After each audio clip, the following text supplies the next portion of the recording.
जरूरी है।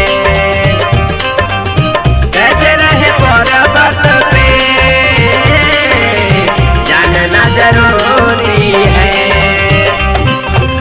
कैसे रहे पर्वत पे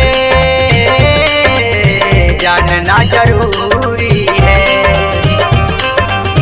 कैसे रहे पर्वत पे जानना जरूरी है। कैसे रहे पर्वत पे जानना जरूरी है। कैसे रहे पर्वत पे जानना जरूरी है। कैसे मिले गौड़ा को पूछना जरूरी है। कैसे रहे पर्वत पे जानना जरूरी है।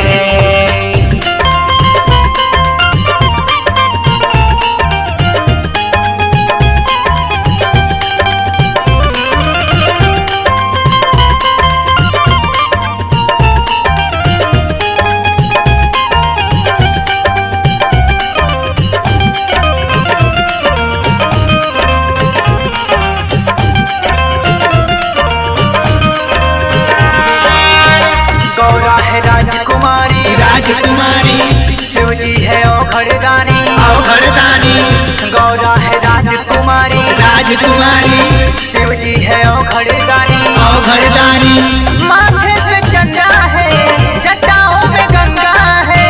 माथे पे चंदा है जटाओं में गंगा है। दर्शन का पाने को तप करना जरूरी है। कैसे रहे पर्वत पे जानना जरूरी है। कैसे रहे पर्वत पे जानना जरूरी है।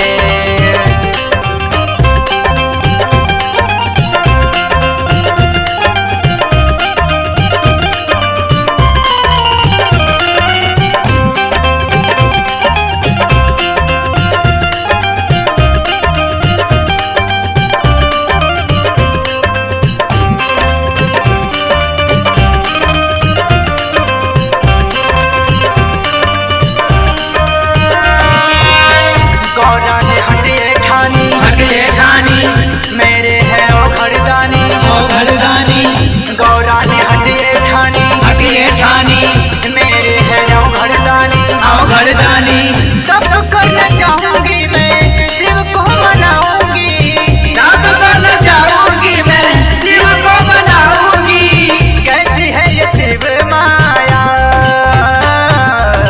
जानना जरूरी है। कैसे रहे पर्वत पे जानना जरूरी है। कैसे रहे पर्वत पे जानना जरूरी है।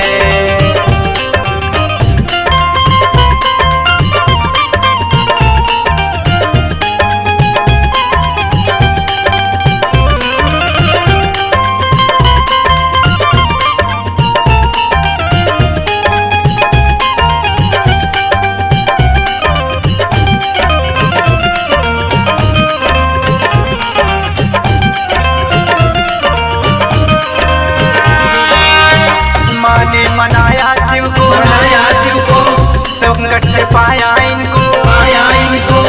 माँ ने मनाया इनको संकट से पाया इनको। ज्योति के भजनों में शिव का ठिकाना है। ज्योति के भजनों में शिव का ठिकाना है। शिव जी के चरणों में अमित को जाना है। कैसे रहे पर्वत पे जानना जरूरी है। कैसे रहे पर्वत पर जानना जरूरी